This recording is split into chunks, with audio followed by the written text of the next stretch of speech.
ලක්දෙරණී උපන් ඇය මිලියන සංඛ්‍යාත ජනයාගේ හදවත් ස්පර්ශ කළේ අසම සම හඬකට හිමිකම් කී ජනප්‍රිය චරිතයකි.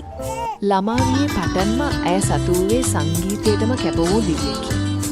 ඇය හැදුණු වැඩුණු ඒ අල්පේච්ඡ පරිසරයේ පුරා එම මියුරු නාදය නිරතුරුවම දෝංකාර දුන්නේය.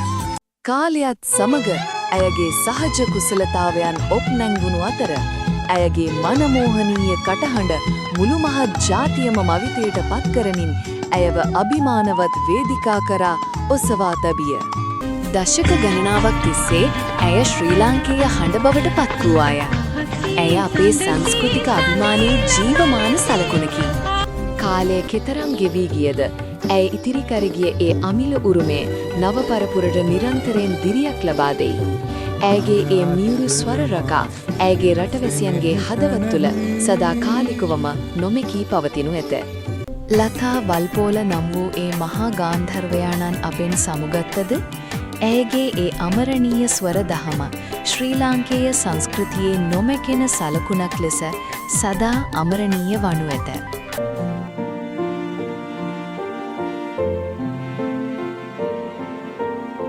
ගල්කිස්සේ නිහඬ වෙරළබඩ පරිසරයක දිනක මුළු රටකම හදගෙස්ම බවට පත්වන ඒ මියුරු හඬ මෙලොවට විහිරිය.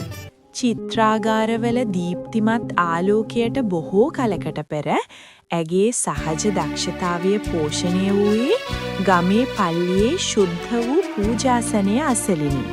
50 දශකය වන විට ඇය රිදී තිරයේ නොමෙකින හඬ බවට පත්වෙමින් සෑම සිනමා සිත්තමකටම හැඟීම්බර ජීවයක් එක්කලාය.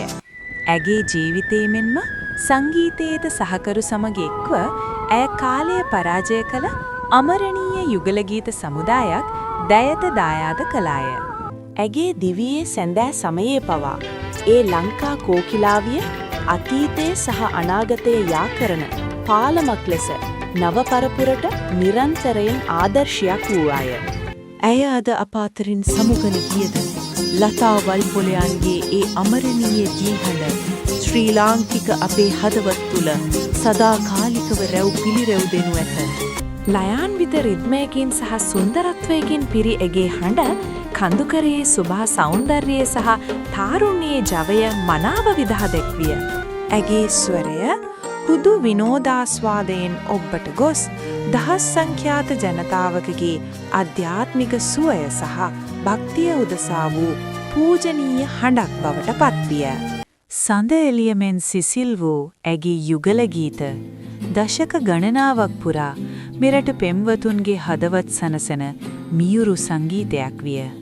දේශාභිමානයෙන් පිරි ඇගේ ගී ස්වරය සෑම ශ්‍රී ලාංකික හදවතක් තුලම මව්බිම කෙරෙහි වූ අප්‍රමාණ භක්තිය සහ ආදරය ජනිත කරවීය.